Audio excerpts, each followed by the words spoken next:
నమస్కారం. ప్రస్తుతం మనతో పాటు ప్రముఖ ఆధ్యాత్మికవేత్త, ప్రముఖ జ్యోతిష్య వాస్తు నిపుణులు ఉమామహేశ్వరరావు గారు ఉన్నారు. వారితో మాట్లాడిద్దాం. నమస్కారం గురుగారు. ఆయుష్మాన్ భవ.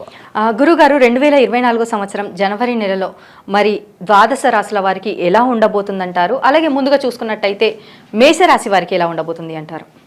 సర్వమంగళ మాంగళ్యే శివే సర్వార్థ సాధకే శరణ్యే త్రయంబకీ దేవి నారాయణీ నమోస్తుతే. ఓం శ్రీ గురుభ్యో నమః. శోభాకృత నామ సంవత్సరం, మార్గశిర మాసం, నూతన సంవత్సరం 1/1/2024. ఆ రోజు నాడు బహుళ పంచమి సోమవారము, మకా నక్షత్రం 4వ పాదములో ఉంది. సింహరాశికి ఆధిక్యత కలిగి ఉంటుంది.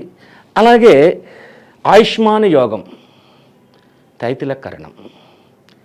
ఈ యొక్క తిదివార నక్షత్ర యోగ కరణాలను అనుసరించి మేష వృశ్చికాయోర్ భౌమః అన్నారు. మేషరాశికి వృశ్చిక రాశికి ఆధిపత్యాన్ని వహించిన వాడు కుజుడు. ఈ కుజుడు వక్రించి లగ్నంలోకి వచ్చాడు. వక్రించి లగ్నంలోకి వచ్చినాడు కాబట్టి మేషరాశి వారి యొక్క ఫలితాలు మనం చెప్పించు. వక్రించాడు అంటే ఏంటి? పరాజితుడయ్యాడు. మనం కుజుడి గురించి మనం ఏం చెప్పుకుంటాం? ధరణీ గర్భ సంభూతం విద్యుత్కాంత సమప్రభం అనే ఒకసారి. ధరణీ గర్భ సంభూతం అంటే ధరణికి పుట్టాడు, భూమాతకు పుట్టాడు కాబట్టి కుజుడు యోగకారకుడిగానే ఉండాలి. అయితే ఇక్కడ వక్రించి ధనస్సు రాశిలోకి వచ్చాడు. మకరంలో అంటే ఉచ్చస్థానం నుంచి ధనస్థానంలోకి వచ్చాడు. మేషరాశి వారి యొక్క ఫలితాలు ఏ రకంగా ఉంటాయి? ఈ యొక్క మేషరాశి వారికి అన్ని విధముల శుభదాయకమైన పరిస్థితులు వచ్చాయి. శత్రుస్థానం నుంచి మిత్రస్థానంలోకి వచ్చాడు, అది లగ్నమైంది. కాబట్టి మేషరాశి వారు ఏ పని చేసినా కూడా ఈ యొక్క మాసంలో జనవరి 1వ తారీఖు నుండి 25వ తారీఖు దాకా, 31 చెప్పలేదు నేను, 25 చెప్పాను. 25వ తారీఖు దాకా శుభ ఫలితాలను ఇస్తున్నాడు. ఎటువంటి శుభ ఫలితాలు ఇస్తున్నాడు అంటే అనుకున్న పనిని నిర్విఘ్నంగా చేయగలుగుతారు. కష్టపడైనా ఇష్టపడి చేస్తారు పని. ఏ పనైనా కూడా ఇష్టపడి చేస్తారు. కష్టపడి చేసేదానికంటే ఇష్టపడి చేసే పనే ఫలితం ఎక్కువ ఉంటుంది. కాబట్టి ప్రతి వారిలో కూడా వ్యాపారస్తులే ఉన్నారు. వ్యాపార రంగంలో నూతన విధానాన్ని సమకూర్చుకుంటారు. ఉన్న వ్యాపారాన్నే మరల ఇంకొక వ్యాపారంలోకి నూతన తత్వంగా తీసుకొచ్చే పరిస్థితిని తెచ్చుకుంటారు. కాబట్టి లాభదాయకమైన ఫలితాలు పొందుతారు.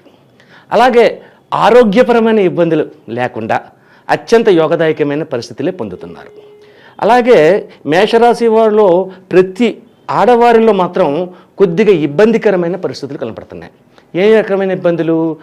వివాహం అయిన వారికి గర్భాశయమునకు సంబంధించిన వ్యాధులు దరిచేరడానికి అవకాశం ఉంది. దాని గురించి ముందుగానే అంటే తర్వాత చూద్దాంలే, తర్వాత ఎప్పుడు వెళ్దామని అనుకోకుండా దాన్ని ముందుగా జాగ్రత్త పడితే ఏ విధమైన వ్యాధులు రాకుండా ఉంటుంది. అలాగే వృత్తిపరమైన వారు ఏదైనా వృత్తి రంగంలో ఉంటారు.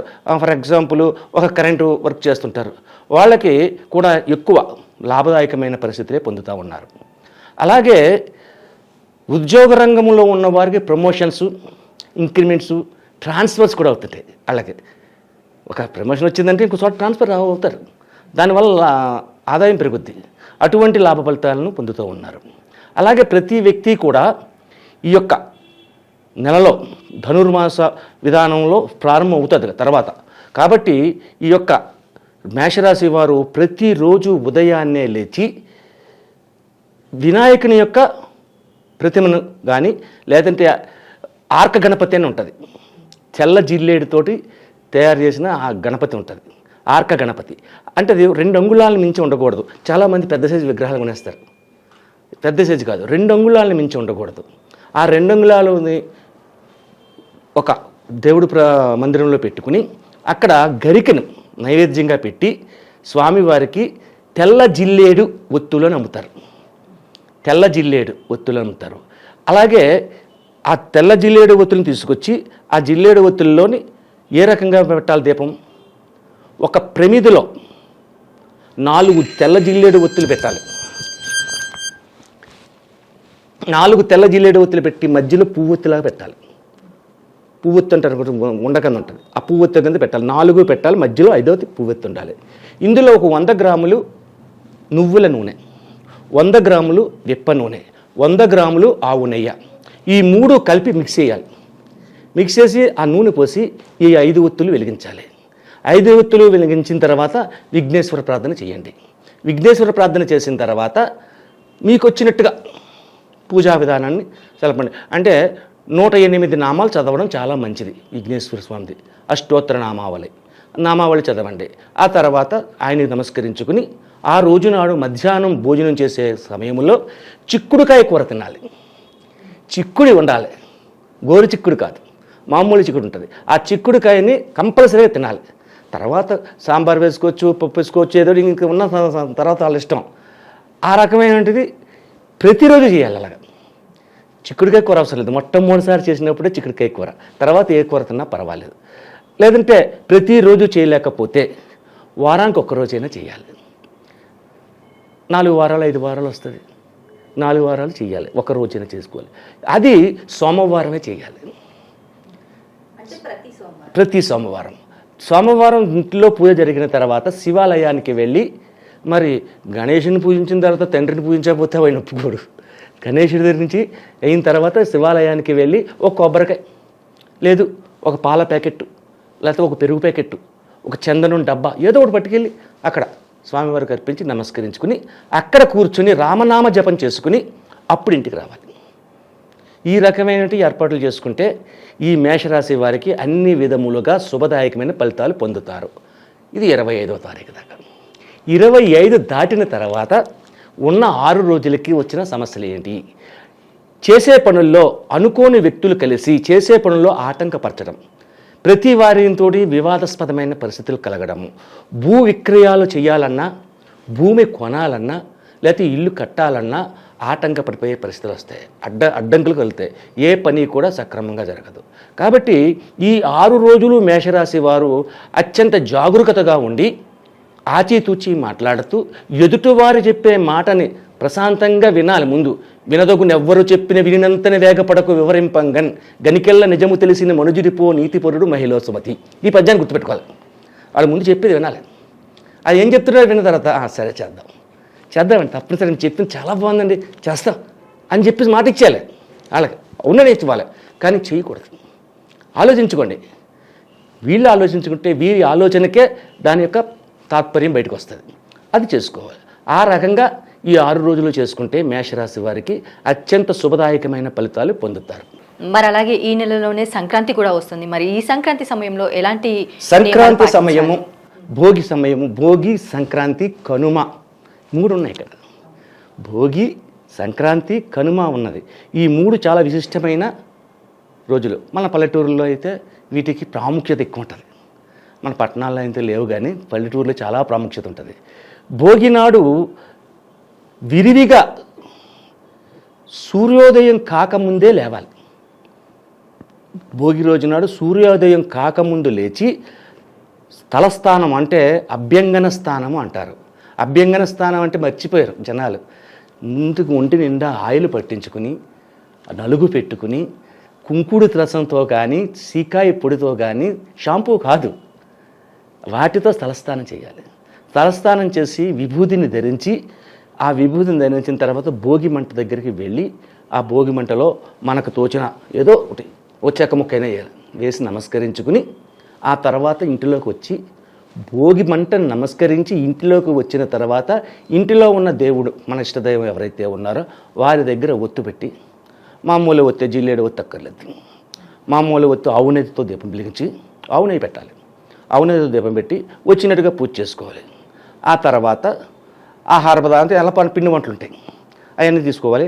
తర్వాత కంపల్సరిగా సాయం సంధ్యా సమయంలో, ఉదయం కాదు కానీ సాయం సంధ్యా సమయంలో సూర్యాస్తమయం అయ్యి చంద్రోదయం జరుగుతున్న సమయంలోని టెంపుల్కి వెళ్ళాలి, గుడికి వెళ్ళాలి.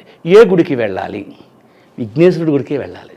అక్కడ కూడా విఘ్నేశ్వరుడి గుడికి వెళ్ళి ఒక కొబ్బరికాయో ఒక అరటిపండు ఏదో పెట్టి నమస్కరించి వచ్చేయాలి. మరుసటి రోజు సంక్రాంతి వస్తుంది. సంక్రాంతి అంటే చాలా ప్రాముఖ్యతమైన రోజు. కొత్త బట్టలు ధరిస్తారు, కొత్త అల్లుళ్ళు వస్తారు, ఇంటికి పిల్లలు వస్తారు, కోలాహలంగా ఉంటుంది, పండగ వాతావరణం అంతా అక్కడే ఉంటుంది. ఆ యొక్క రోజునాడు క్షీరాన్నం, సంక్రాంతి రోజునాడు మీరు ఎన్ని పిండి వంటలు వండినా ఏం చేసినా చేయకపోయినా క్షీరాన్నం వండాలి. క్షీరాన్నం వండి కృష్ణుని యొక్క పటమ దగ్గర కృష్ణుడు ఉండాలి, శ్రీకృష్ణ పరమాత్ముడు ఉండాలి. శ్రీకృష్ణ పరమాత్ముడి దగ్గర కూర్చుని ఆయనకి క్షీరాన్నాన్ని నివేదన చేసి, క్షీరాన్నం ఉండడం కుదరకపోతే పాలైనా సరే, ఉత్తి పాలు, ఆవు పాలు అయితే మరీ మంచిది, ఆ పాలు పెట్టి నివేదన చేయాలి. ఆ పాలుని బయట వారికి ఎవరికి ఇవ్వకూడదు, ఇంట్లో వాళ్ళందరూ సేవించవచ్చు. అలా చేసుకోవాలి. అలాగే సంధ్య సమయంలో సరదాగా ఆటలు పాటలు ఏ ఉంటాయి, పిక్నిక్ ఉంటాయి, అన్నీ జరుగుతాయి, అవన్నీ అయిపోతాయి. కానీ ఈ యొక్క రోజునాడు ఇలా జరిగితే మరుసటి రోజుని కనుమ వస్తుంది. కనుమ రోజుని చాలామంది నాన్ వెజ్ తింటారు. కానీ శాస్త్రపరంగా చెప్పాలంటే కనుమ రోజు నాన్ వెజ్ తినేయకూడదు, ఇటీవల కాదు. చాలామంది అంటే 100కి 90 మంది నాన్ వెజ్ తింటారు. కానీ కాదు, ఆ రోజునాడు కూడా పిండి వంటలతోటి భోజనం చేసి జీవహింస చేయకూడదు. నాన్ వెజ్ అంటే మరి జీవహింస. ఒక కోడి ఉందంటే కోడిని కోస్తారు, వండుతారు. ఓ మేకన్న ఏదైనా జీవహింస అవుతుంది. జీవహింస చేయకూడదు, ఏ ప్రాణిని చంపకూడదు. మనకు చేతనైనంత మట్టికి పెద్దలు ఎవరైతే ఉన్నారో, చనిపోయిన వారు ఉంటారు పెద్దలు, అలాగే ఇంట్లో ఉన్న పెద్దలు ఉంటారు, వీళ్ళందరికీ కూడా పెద్దలకి నివేదన చెల్లించుకోవాలి చనిపోయిన వారికి. అలాగే ఇంట్లో ఉన్న పెద్దలకి కాళ్ళకు మొక్కి నమస్కరించి వాళ్ళ ఆశీర్వాదం తీసుకోవాలి. ఏ సమయంలో తీసుకోవాలి? ఇది సంధ్యా సమయంలో తీసుకోవాలి. ఇది కూడా ఉదయం కాదు, సంధ్యా సమయంలో తీసుకోవాలి. ఈ రోజు కృష్ణుడి గుడికి వెళ్ళి కృష్ణ విధానాన్ని పాటించాలి. ఆ రకంగా చేసుకుంటే ఈ యొక్క సంక్రాంతి, భోగి, సంక్రాంతి, కనుమలకు ప్రాముఖ్యత కలిగిన రోజుగా చెప్పబడతాయి. కాబట్టి ఆ ప్రాముఖ్యత ఇది ఆచరించిన వారందరికీ కూడా శుభతత్వమైన దినానంగా మారుతుంది. ఆ నెలంతా కూడా ఏ గొడవలు లేకుండా అందరూ కూడా ఆనందంగా కాలాన్ని గడుపుతారు. ఈ సంక్రాంతి సమయంలో చేసే ఏ అయితే కార్యక్రమాలు ఉన్నాయో అవి అన్ని రాశుల వారికి వర్తిస్తాయా, లేదంటే మేషరాశి వారికి మాత్రమే? నేను చెప్పింది సంక్రాంతికి సంబంధించి అన్ని రాశుల వారికి పనిచేస్తారు. అందరికీ 12 రాశుల వారికి పనిచేస్తుంది, సర్వజనులకి కూడా పనిచేస్తుంది. అంటే ఈ యొక్క 3 రోజులు కాలం నేను ముందు చెప్పిన ఫలితములు మాత్రం మేషరాశి వారికి మాత్రమే సంబంధించింది, వృషభ రాశికి సంబంధించింది కాదు, మేషరాశికి సంబంధించింది. ఒక రకంగా చెప్పాలంటే మేషరాశి వారికి ఈ నెల అంతా కూడా అత్యంత శుభదాయకమైన ఫలితములే ఉన్నాయి. కానీ 25వ తారీఖు నుంచి 31వ తారీఖు వరకు జాగరూకతగా మలగడం చాలా మంచిది. అలాగే ఈ రాశి వారిలో రాజకీయ నాయకులకు కానీ, ఇటు విద్యార్థులకు కానీ, విదేశాలకు వెళ్ళాలి అనుకునే వారికి కానీ ఎలా ఉండబోతుంది? విద్యార్థులకు విదేశాలు వెళ్ళాలంటే నిరాడంబరంగా వెళ్ళగలుగుతారు, అది పొందుతారు, దాని యొక్క విలువ ఉంది, అది సాధించిన విధానం కూడా ఉంటుంది. అలాగే రాజకీయ నాయకులు అన్నవారికి కూడా 25వ తారీఖు వరకు కూడా తిరుగులేదు. వారు చెప్పిన మాటకి ప్రతి కూడా ఫలిస్తుంది, మాట ఫలిస్తుంది. అలాగే పెద్దల వద్ద నుంచి కూడా మన్ననలు పొందడం అనేది జరుగుతూ ఉంటుంది. ఆరోగ్యపరమైన పరిస్థితులు స్త్రీలకు మాత్రం బాగోలేదు. ఆరోగ్యపరమైన పరిస్థితుల్లో స్త్రీలు మాత్రం కొద్దిగా ముందు జాగ్రత్తగా తీసుకోవాల్సి వస్తుంది. అలాగే గురువుగారు, మేషరాశి వారికి ఈ జనవరి నెలలో ఎలా ఉండబోతుంది, అలాగే వీరు ఏ దేవతారాధన చేసుకుంటే మంచిది, అలాగే సంక్రాంతి సమయంలో ఎలాంటి నియమాలు పాటించాలి అనేసి చాలా చక్కగా వివరించారు గురువుగారు. ధన్యవాదాలు. ఆయుష్మాన్ భవ.